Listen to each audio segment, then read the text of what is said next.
That's the big problem a lot of people have, is they turn the holidays into holly months. So instead of just having a day where you get off track or a day where you enjoy yourself, they say, you know what, screw it. I'm going to have a whole month where I'm going to get off track and a whole month where I eat like a pig and whatever.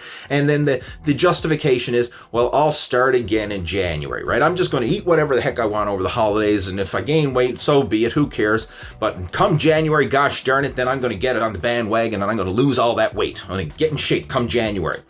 The problem with that is you can easily gain an extra 5 to 10 pounds from poor nutrition choices. So then when January rolls around, you're not starting from where you are now. You're starting 5 to 10 pounds heavier. So do you want to set yourself back even further before you start making progress? So if you follow what I'm going to share with you in this video, you can make progress. So then when January rolls around and you do want to kick things up into high gear, you're starting from a better place. You're starting from a leaner body fat percentage versus a fatter one. And that's where we want to be. We want to be slowly making progress while still enjoying the process. Now, before we get into that, I just want to give a quick shout out to Built Bar. And they've been kind enough to sponsor this video, and they are quickly becoming my new favorite protein bar. 18 different flavors made with whey protein isolate, and they taste absolutely delicious. And this is ideal to have as a snack when you're craving something sweet. You can satisfy those sweet tooth cravings with the Built Bar. And in fact, I even give them to my 5-year-old son, and he enjoys them. I mean, they taste that good that they are kid approved. And you know, if kids like it, then they must be good. And I'm telling you, this is one of my strategies for sticking to a healthy fat loss eating plan without blowing the diet on sweets and junk food. And so if I'm craving something sweet or I want some dessert, I'm satisfying it with the Built Bar. And if you want to try them out for yourself, then I actually have a link to their website down in the description below this video where you can go check them out. And I have a coupon code that you can use where you can save 10% off your order. It's LEH10. Just enter that when you check out over on the Built Bar website, and you can save 10% off your order, and that is a reusable coupon code, so you can use it over and over again. And I recommend you start with the variety pack just like I have here, because with 18 different flavors, you're going to want to try them all and see which ones are your favorite. Hey there, how's it going? It is your muscle building and fat loss coach, Lee Hayward here. And in today's video, you're going to get 5 killer tips that will help you to stay lean over the holiday season. And we're entering in the danger zone right now. It's November when I'm making this video, and we're heading into the holiday season, which is the time of year when most diet and exercise programs go out the window and people end up piling on a lot of excess body fat very quickly over the course of November and December. And there's really no reason for this to happen, because when you look at the big picture and what I'm going to share with you in this video, you're going to get some simple action steps that will allow you to, 1, still enjoy your holiday meals without feeling guilty or feeling deprived or anything like that, but do so without having those holiday meals derail your fitness and fat loss progress. Because you can still enjoy yourself without feeling like you're on a diet and make progress if you just have some basic strategies that you go into the holiday season with. And that's what we're going to cover in this video. So I've got 5 strategies, 5 killer tips for you. And the first one is to look at the bigger picture of what the whole holiday season is.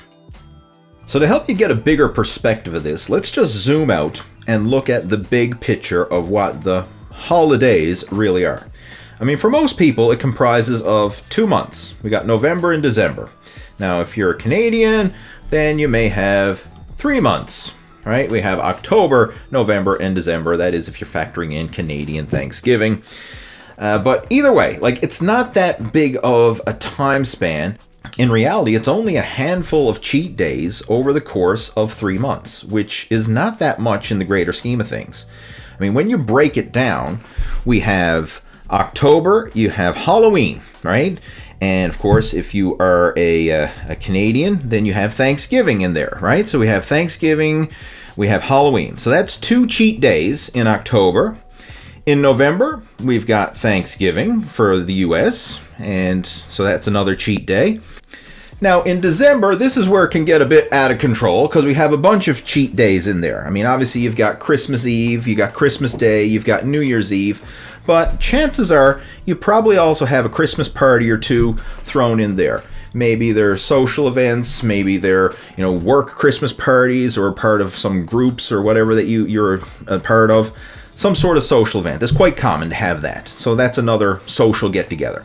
But in the reality, like if we look at all these stacked together, right? We got 1, 2, 3, 4, 5, 6, 7, 8. 8 days over the course of 3 months.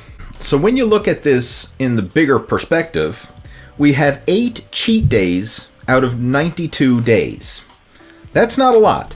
In fact, that works out to approximately 9% cheat days. Now, if you were to stick to a clean, healthy eating plan 91% of the time and then cheat 9% of the time, you would still make amazing progress. In fact, there's virtually no difference in terms of real-world results between sticking to an eating plan 100% of the time or sticking to an eating plan 90% of the time. Like, it's such a small margin. And the difference that you would have to go through in terms of the amount of dedication and suffering and willpower to stick to a clean eating plan 100% of the time versus sticking to one 90% of the time, like the effort required is so much greater, whereas the results that you get for that little bit extra effort is hardly worth it. Like it's minuscule in the greater scheme of things. And most people don't need to be perfect to hit their goals. They only need to be good enough, but good enough consistently. So looking at this bigger picture, we only have 8 cheat days out of 92. And then that's, again, factoring in the Canadian Thanksgiving, U.S. Thanksgiving, Halloween, Christmas parties, Christmas Eve, Christmas Day, and New Year's Day. Like, those are the big ones, right? Those are all the big ones that we covered here. So even if you stuck to your game plan during most of the time and then let yourself indulge on those cheat days, you could still come out of the holiday season without much damage done. In fact, you could still make progress, assuming you are following a healthy eating and exercise program the remaining 91% of the time. Now, there's an advanced strategy that you can use to still make progress during the holidays while enjoying your holiday cheat meals. This is a strategy where you can have your cake and eat it too and still lose fat and make progress. And this is what I've recommended to several of my personal coaching students, and I recommend you give it a try as well. So here we are. It's November as I'm shooting this video. We have Thanksgiving coming up for our American friends. And assume now that you want to have yourself a big old dirty cheat day on Thanksgiving Day, which is totally cool. You can make that work. But in the days leading up to it, how about you purposely lower your calories for a few days leading up until Thanksgiving? So if you did that, you would actually make room for those extra calories that you're going to consume on Thanksgiving Day. And it doesn't have to be anything drastic. Like, you could lower your carbohydrate intake, you could just lower your calories in general, probably try to bump up your exercise, add in some extra cardio during those days to create a bigger calorie deficit leading up to the holiday. And then when you do indulge and have your big cheat day on the holiday, the calories you consume are basically going to be used to restore your glycogen levels and to basically top up, so you'll actually come out of the holiday in a calorie balance. So you won't be in a surplus. And depending on how low you go with your low calorie days, you may actually end up in a overall calorie deficit and come out of the holiday looking and feeling leaner than when you went into it. So this is a great strategy, and you can incorporate this for all the holidays. So even for December, like, let's assume you have a Christmas party coming up, in the days leading up to that Christmas party, just purposely lower your calories leading up to that and bump up your exercise. So you create a calorie deficit, and then when you have that Christmas party, you can enjoy yourself and do so guilt-free and know that you're still making progress. And you can use this same strategy leading up to all the holidays so that you don't set yourself back. So when you have a Christmas party coming up, even if you have a couple of them, just lower your calories in the days leading up to it. All right, Christmas is coming up. Hey, in the week leading up to Christmas, purposely lower your calories so that you make room for those holiday meals. And the same thing with New Year's Eve. Lower your calories in the days leading up to it, and you can end up going through the whole holiday season still enjoying the get-togethers, still enjoying all the goodies that your family prepares and all that stuff without feeling deprived or without being that guy who's on a diet and complaining that, I can't eat this and I can't eat that because it doesn't fit my macros, blah, blah, blah, all that stuff. You can go through the holiday season and still make it work and come out leaner and healthier and in control of your weight versus letting your weight get out of control and then using the whole justification, well, I'm going to start again in January. I'm going to go on that big old super strict diet in January, which, as we know, never works, right? I mean, if it did, all the January New Year's resolution goals would be successful, but unfortunately, very few of them are. Like, what's the average statistic? I think it's only like 8% of New Year's resolution goals actually come to fruition. The remaining 92% are like a fart in the wind, right? It's a good, it sounds good in the moment, but it's ultimately, it just ends up flopping and never ever coming to fruition.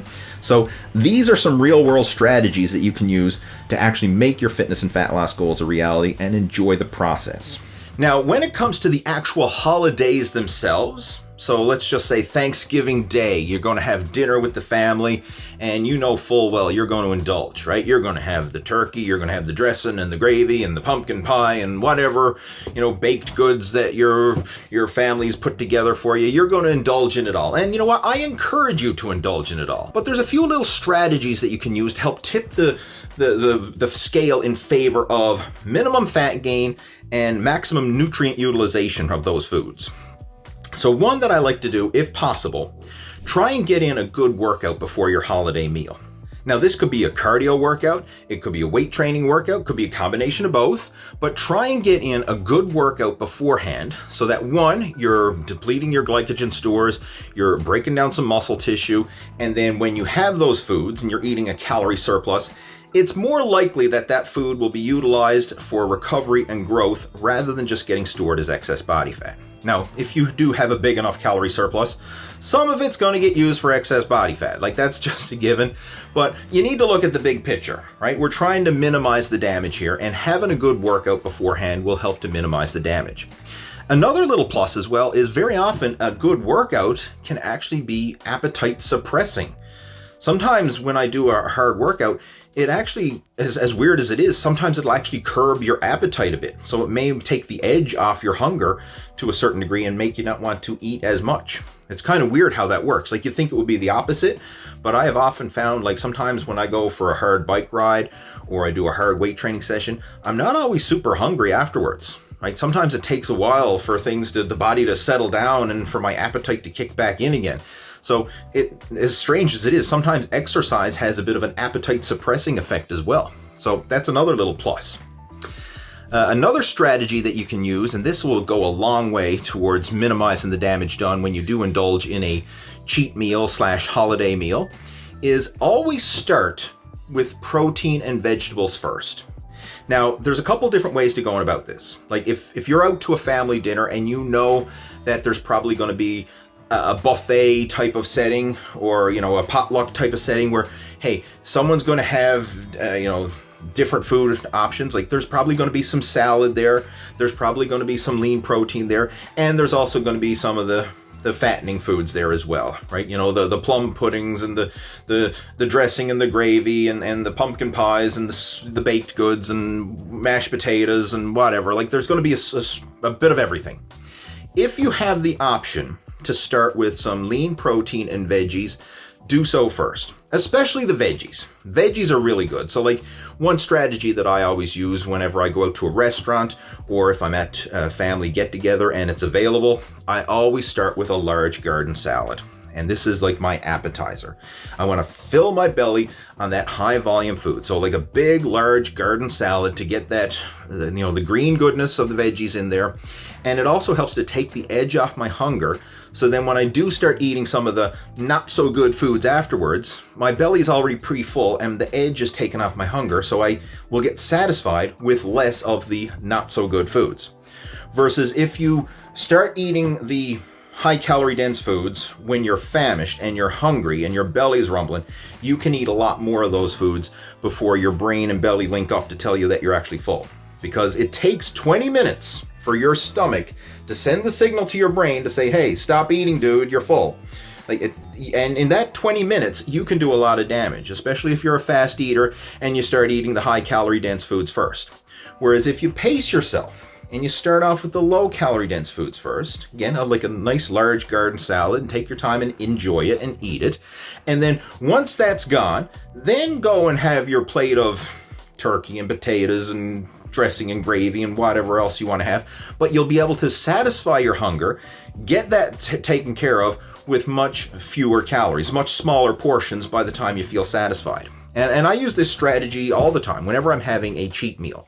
Like, for example, if we're going to order a pizza, I'm going to enjoy a pizza. I mean, I'm going to have it just the same as everybody, but I'll start with some protein and veggies first. So I'll have like a large garden salad, probably chop up a chicken breast, throw in with there, and I'll have that to pre-fill my belly, take the edge off my hunger, and then I'll eat 1 or 2 slices of pizza afterwards, and then I'm stuffed.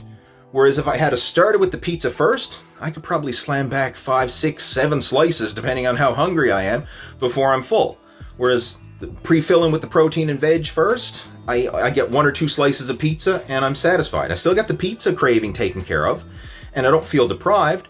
My belly is full, my hunger is satiated, but I did so with high nutrient dense foods and only a moderate amount of the not so good foods. So this is how you can still enjoy a fat loss eating program without feeling deprived. And I do this on a regular basis. I mean, I do not deprive myself of cheat foods. I just enjoy them in moderation. And by using these strategies, I'm able to do so quite frequently. So like I will have, 2 or 3 cheat meals a week in this fashion, but it still allows me to keep the total volume and the total calories in check. So I'm still making progress towards my fitness and fat loss goals. Then I encourage you to give it a try as well. And my 5th tip for avoiding weight gain over the holidays, and this is a big one and it applies any time of year, not just for the holidays, but any time of the year, is whenever you do have a cheat meal. And even if you ignored all the previous tips that I shared with you in this one, like you went overboard, you ate too much, you didn't pre-fill your belly with protein and veggies, you didn't do no cardio or exercise beforehand, you just went and you pigged out and you gorged and you consumed way too much. And you know what? It's going to happen. Everybody's going to do it from time to time. I do it from time to time. Like, we're all human beings. We all indulge. Like, this is like built into our DNA. People want to eat. And from time to time, you're going to eat too darn much. All right? Like, it's part of being a human being. So don't beat yourself up over it. When it happens, I want you to forgive yourself and then correct, continue, and start again for your very next meal. Don't make it a big deal. Like, it's just part of being human. Everybody, every animal, every creature eats too much. Like, even if you look in the wild and you see like animals, like when they finally do get food, like they will gorge and eat until they're ready to burst. Like if a lion hunts and kills a gazelle out on the savannah, I mean, he's going to eat that meat until he's ready to burst. Like, he will eat pounds and pounds and pounds of meat until his belly is ready to explode. Like, he will physically gorge himself. That's built into humans and animals. Just, it's in our DNA. Like, when we have like these feast-famine situations, we feast. And from time to time, you're going to find yourself in that situation as well, right? You're going to feast and you're going to eat way too freaking much. So when it happens, do not beat yourself up over it. Just accept it. It's part of who you are. It's part of just being a human being. Forgive yourself. And then by doing so, don't beat yourself up or have this guilt or shame of doing it. Just forgive, correct, and continue. And the most important thing, start back again on the right track for your very next meal. Don't prolong it. Don't say, I screwed up on Friday night and you know what? Just as well to continue on cheating all through the weekend. Like, I'm going to eat like crap on Saturday. I'm going to eat like crap on Sunday, and I'll start again on Monday. Like, don't fall into that trap, because what turned into one big cheat meal on Friday now turns into a full weekend cheat once you start beating yourself up over it and just saying, screw it, I'll start again on Monday. No, start again for your very next meal. Same applies with the holidays, right? After you have your Thanksgiving Day dinner, start again for your very next meal, or at the very least, the very next day. Don't let it spiral out of control where you say, hey, I binged on Thursday, right? Thanksgiving Day. Just as well, I'll binge again on Friday, screw it, and I'll binge again on Saturday, and better binge on Sunday, get those cravings out of the system, because gosh darn it, diet's going to start again on Monday. So instead of having one cheat meal or one cheat day, you ended up turning it into 4. And what's going to do more damage, having one cheat day or 4 cheat days? Like, it's simple math, right? It doesn't take a rocket scientist to figure this shit out, right? If you can minimize the damage done by simply enjoying a cheat meal and then getting back on track for your next meal, you'll minimize the damage, and this is what makes the difference. It's not having this extreme willpower. It's not about never cheating or depriving yourself of your favorite foods and all this kind of stuff, or being that guy on a diet who's not allowed to go to social events. Like, it's none of that stuff. It's just about having balance, so you can go out, enjoy your holiday meals, enjoy your social get-togethers, and enjoy your birthdays and your anniversary and Valentine's Day and all these special days. Like, enjoy those days, get the cravings out of your system, and then start again for your next meal. Don't let it spiral out of control where it turns into a weekend-long binge, or in the case of the holidays, a 2-month-long binge before you decide to finally start again. And don't make a big deal of starting again. Like, it's just make it a routine habit. Like, this is what you do, right? When you eat too much, big deal. All right, I'm going to just get back on track. And don't overthink it, overcomplicate it. Don't go announcing to the world, I'm going on a diet on Monday, like trumpets blaring, let everybody know, and post it all over social media. I'm going on a diet. Like, just keep it to yourself and do it on your own. Because when you start announcing it to the world, you create all this unnecessary pressure. And sometimes your friends and family will be supportive in the initial phase. Like, when someone says, hey, I'm going on a diet, they say, oh, good for you, way to go. And then you kind of get that artificial rush of feel-good chemicals, all that dopamine, because you got congratulated by your friends and family for simply saying you're going on a diet before you actually did jack shit. Like that. As crazy as it is, I see it all the time. Right? I know people, friends and family, I'm not going to mention names because they're probably watching this video right now, who will go on a diet. And when they do, they make sure to tell everybody. They'll tell their friends, their family, their neighbors, everyone, their coworkers. And then, of course, people say, oh, good for you. So proud of you. Yeah, you can do it. Blah, blah, blah. Way to go. I mean, and then all they did was say, I'm going on a diet. Like, they didn't actually do anything. But they're getting all the congratulations. And then that makes them feel good in the moment. And then they may follow the diet for a week or two or whatever. But then, of course, life gets in the way, or they try to go too hard too soon and they can't sustain it. Next thing you know, the diet's out the window, they're back to square one, and then eventually a few months later they'll announce to the world, hey, I'm going on a diet again, and the whole process starts. Like, instead of doing it, keep it to yourself. Like, let your body do the talking. That's the way I like to approach it. Like, I don't go announcing to everybody that I'm going to do something. I let my body do the talking. So then, a few months go by and people are looking like, what the heck's going on? Like, if you lost weight, you're looking leaner, you're looking fitter. Like, what are you doing? That's what you want. You want your body to do the talking, not your fat gab doing the talking, right? Like, get real results and then let that speak louder than your words. That's more powerful. And then it doesn't create all that unnecessary pressure where you have your family like asking you, are you still on that diet? Like, how's that diet going? And then they're pressuring you to eat stuff. Because like if you go to a social event and people know you're on a diet, some are going to support you, but then some more are going to test you. And they're going to say, oh, you still on that diet thing? You're still dieting? Hey, come on, live a little, have a piece of cake, have a drink, have this, have some of this, right?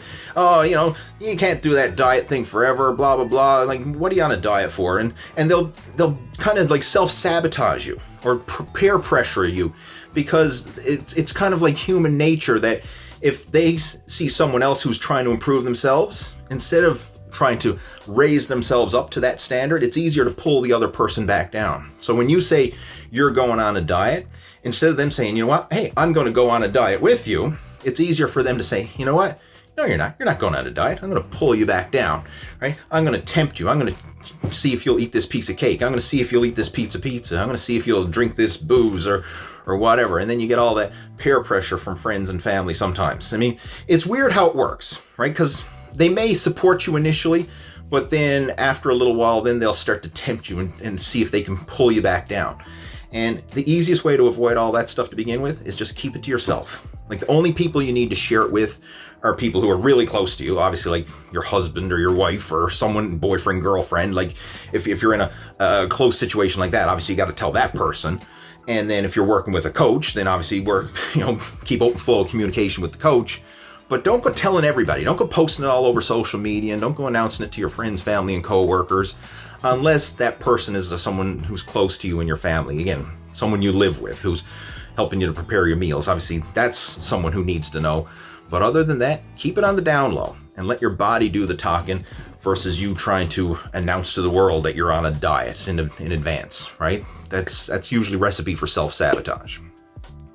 So there you go. Those are my 5 tips to help you survive the holidays even leaner than when you started. I mean, if you follow these strategies, you can actually lose fat over the holidays and then start off in January on the right track with a leaner physique and even just maintain this momentum moving forward into the new year. And that's how you can sustain a lean, healthy physique without feeling like you're suffering it out on a diet. I mean, this is what I've been able to do myself, and that's what the whole Muscle After 40 Blueprint program is all about. So if you'd like some help with this, feel free to reach out to me. I've got my email address posted down in the video description below this video. And of course, make sure to check out the Built Bars. Got a link to their website down in the description and in the first comment below this video.